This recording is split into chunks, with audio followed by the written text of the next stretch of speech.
I don't think that they are mutually exclusive of one another. I think that you definitely need the top-down, trickle-down approach from the government and the politics, because that does, in essence, dictate our political agenda. But, you know, the bottom-up approach, where I always jokingly say that, you know, we're going to squish the world's problems from the top down and the bottom up, because, I mean, it's important to look at a different target audience, and this is something that has been brought up on our panel and over the course of this conference, is that I don't think that diplomacy has a one-size-fits-all. I mean, I think that we really need to engage people on all different types of levels, in all different diverse community groups, whether it's grassroots, whether it's government, and that sort of thing. And you know, talking about that makes me more so talk about policy and the importance of assessing policy and diplomacy work, and the role that policy and government does play in kind of dictating and painting a landscape for this diplomacy work and diplomatic work. Because oftentimes we think of policy as being, you know, A leading to B, but we don't think about the intervening variables that take place through this and the policy cycles. You know, we have policies that you input, the throughput, the output, the follow-up, and then the whole cycle starts over again. But a lot of times our projects and our policy, because it is often a crisis-driven legislation and policy, really just looks at, you know, A is this beautiful idea that we have conceptually, and it leads to B. So we talk often about technicality versus practicality of a lot of the initiatives in which we are trying to do, without really assessing the intervening variables that affect it.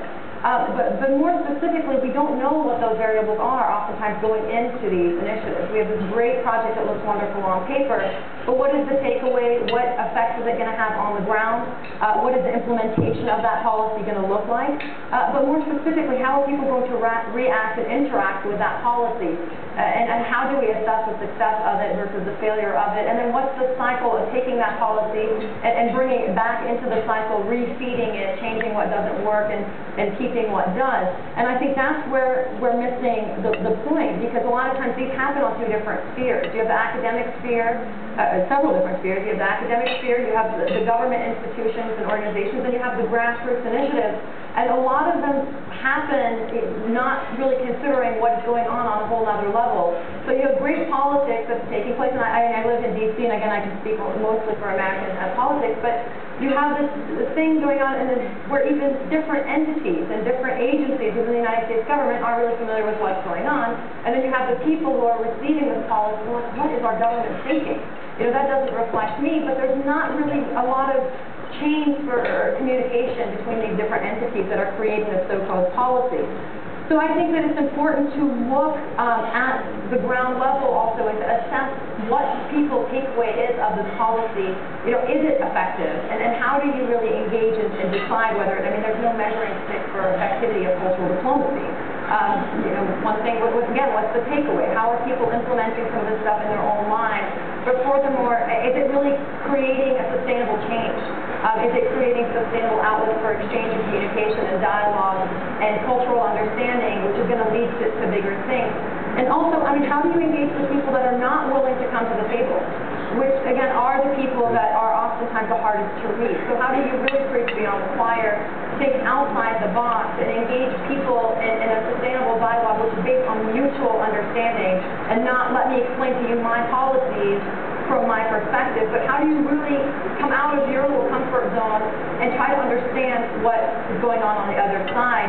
And I really must say, I don't think American audiences understand that there's a really big difference between sympathy and empathy. I mean, you can be empathetic to understand someone else's situation without being sympathetic to their cause necessarily. And I think that until you can come to a place where you have a little bit of empathy towards the other person's narrative and story, you're not really ever going to engage diversity and live with diversity and engage extremism with a true meaning of the word. And my father is here, and we grew up with, you know, we always used to give quotations at the house. And this one that stuck with me over the years, which is serenity is not absence of the storm, it's peace amidst the storm. You know, so our diplomacy work needs to be effective when we are in crisis situations. So we don't have the Patriot Act coming up again, and we don't have these sorts of initiatives that are fueled by fear, by a culture of fear, and by a culture of, you know, oh no, we're in a pickle situation, we don't communicate with our neighbors, what do we do now? Let's create the Patriot Act, and then deal with the repercussions afterwards. Dad, Mom, raise your hand so everyone can see you. And look at me. Thank you, Dad. We have a few minutes for questions or comments.